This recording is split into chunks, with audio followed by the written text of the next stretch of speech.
Hey, what's up? And I'm back, and in this video, I'll be ranking all of the kingdoms in Super Mario Odyssey. I will be splitting them up into two rankings, one for the 4 smaller kingdoms and one for the 13 normal kingdoms. The small kingdoms are kingdoms that don't have many moons or are just meant to be boss battles with a little extra content. Also, keep in mind that the smaller kingdoms don't have a lot about them, so they're not too terribly interesting to write and listen to. So if you don't want to listen to those, just skip to the normal uh, kingdoms. But yeah, this is my opinion, so don't get mad in comments or whatever. So with that, let's move on to the ranking. First, the smaller kingdoms. Coming last for the smaller kingdoms will be Cloud Kingdom. Now, Cloud Kingdom is an early game kingdom meant for the first Bowser fight of the game. The kingdom in total has 9 moons, and the aesthetic is cool in concept, but in game it's a lot of white and pink. Also, the boss battle isn't the best, and the moons are very easy to collect. That is why it'll come in last for the smaller kingdoms. Alright, coming in third for the smaller kingdoms is the Ruin Kingdom, which is another kingdom made for a boss fight. Compared to Cloud, it is better in almost every way.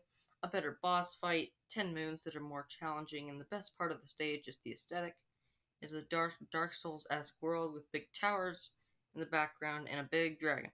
Overall, this kingdom just one-ups Cloud Kingdom in every way. Now, let's move on to the next kingdom. The next small kingdom is the Darker Side. Darker Side is a long marathon level in Odyssey. The kingdom has a multi-moon and many segments all mixed together. It is also pretty challenging with certain parts requiring pretty difficult jumps. So, short kingdom, but I like these sort of marathon levels in Mario games because they're so challenging. So that's why it's at number 2 in the small kingdoms category. The best small kingdom is the Dark Side by far, in my opinion. The main theme of the Dark Side is different or harder versions of existing sub areas and bosses. All of the Brutals and the Mecha Brutal are here with low gravity, and a lot of the best sub levels are made harder and more fun, in my opinion. The one thing I don't like about Darkside is the hint art. It's just kind of annoying to go all the different kingdoms, to go to a certain spot to get the moons in the certain kingdoms. It's not my favorite thing to do. But overall, Darkside is the best small kingdom, and with that, let's move on to the larger and more normal-sized kingdoms. The worst normal kingdom, in my opinion, is the Cap Kingdom. I don't like the colors in Cap Kingdom, and it's also one of the shortest kingdoms in Moon Count.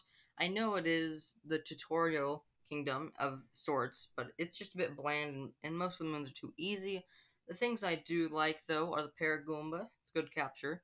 Even though it's bland, you do have a couple of hat chips sprinkled around that have collectibles on them, so that adds a bit more to the kingdom. With that, let's move on to the next kingdom. Number 12 on my list for the normal kingdoms is the Snow Kingdom. I have always had a vendetta against Snow Kingdom for being quite lame in my opinion. I especially hate the snowstorm when you first enter the kingdom. It's quite annoying. I don't like the ice, water, or snow in general. I do like Shiveria though. It looks cool. All the different rooms are neat and it's charming, but I absolutely hate the racing segments. I have never liked them and never will. They're not fun at all to me, so overall this kingdom is only a bit better than Cap, so let's move on to the next kingdom. The next kingdom on my list is Lake Kingdom. The kingdom mainly suffers from being too short and too easy. I think the bubble idea and going in and out of the water is really cool, and all the little crevices to find is neat, but the kingdom is just so small and doesn't have many moons. And most of the moons are easy as they are just sitting there. You have to do a super simple task to obtain them. So overall, a decent kingdom, but let's just continue on with the list. The next kingdom is Bowser's Kingdom. This may be one of the weirdest picks on my whole list. I have always found the island to island world strange, and I don't like it very much. I do like the Pokio and some tight jumps, but I also don't like the Japanese style all that much. The Mecha Brutal boss fight at the end, I also don't like, but some of the islands are unique and have cool challenges to get each moon. But that's about it for Bowser Kingdom. Let's continue on with the list. Number 8 on my list is the Sand Kingdom. The Sand Kingdom is the biggest in terms of area and moon count. I do think that moon count helps the kingdom fill up with areas to go get moons. Though the kingdom is so big, it still has a lot of emptiness, which causes a lot of jacksie riding and rolling across the sand. The sub areas I actually really like, and the boss Nucleotech is one of the best in Odyssey. But my favorite part of the kingdom is the brick style area in the middle of the kingdom. It's just really fun to run around there. But overall, a decent kingdom, but the emptiness of the sand brings it down a little bit, so let's move on to the next kingdom. The next kingdom on my list is Lost Kingdom. My absolute favorite thing about the kingdom is the feel and environment of the kingdom. One thing I don't like is that some of the moons aren't very creative and are just there. You have to ground pound to get the moon. Pretty simple. I do like the return of Klepto and some unique and fun enemies to capture and play with, like the Tropical Wiggler, for example. But this kingdom is one of the smaller full kingdoms, but it's still a great kingdom and has lots of things to do and see, so let's just go on to the next kingdom. The next kingdom is Moon Kingdom. Moon Kingdom is unique, as with the other kingdoms that are on the moon. It has low gravity, which is the Moon Kingdom's biggest strong suit, in my opinion. The kingdom is just really fun to run around and explore all the sub areas there are. Speaking of the sub areas, they're some of the best in the game because they found many unique ways to use the low gravity in those areas. Lastly, I love the Moon Cave because there are so many different ways to go about it, but easily the most fun way is doing it captureless. Give it a try if you haven't, but that's all for the Moon Kingdom, so on to number 6. Next up is the Cascade Kingdom. The Cascade Kingdom has a lot of great things about it. For the first real kingdom you get to explore and collect moons in, it does an excellent job of getting you into the game and showing what the game is all about. The atmosphere in this kingdom is among the best in the whole game, as well as the aesthetic, though the sub areas aren't great, and the boss isn't great either, but everything else is mostly superb. But that's all for the Cascade Kingdom, so let's move on to the next kingdom. Starting off the top 5 is the Mushroom Kingdom. Mushroom Kingdom is a nice and great callback to Mario 64, which I speedrun and play a lot, so I might be a little biased on that front, but the level design for the most part is one of the best, if not the best, in the whole game, and the different painting rooms and the castle look really good. Speaking of the paintings, though, they are cool, but I don't really like the boss rebattles very much, but the paintings are cool.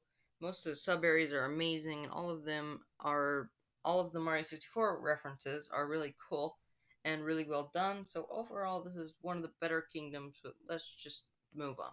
Number 4 on my list is the Wooded Kingdom, a kingdom that I actually used to hate until I started to look into it and run around. Then I realized I actually really like it. First, Steam Gardens is one of the best songs in the whole game, and the environmental noises are great too. I love the NPCs, and the moon color is easily the best in the whole game. It's like dark blue. I like the sub area, and the level design is excellent. My one main problem with the kingdom, though, is the Deep Woods. The Deep Woods is not fun, it's not creative, just an annoyance, but thankfully you don't get very many moons down there. But that is it for Wooded, so on to number 3. Starting off the top 3 is the Seaside Kingdom. Seaside Kingdom blends an open world with a water level so well. It's one of my favorite water levels in all of video games. Kingdom also has some of my favorite platforming challenges, and in my opinion has the best capture in the game, which is the Gushin. It also has my favorite boss in the game, though the main problem is that the sub areas aren't super good or anything. They're fine, but not great. But that's all. That's about all. So on to the runner-up kingdom. My runner-up kingdom to the top spot is the Luncheon Kingdom.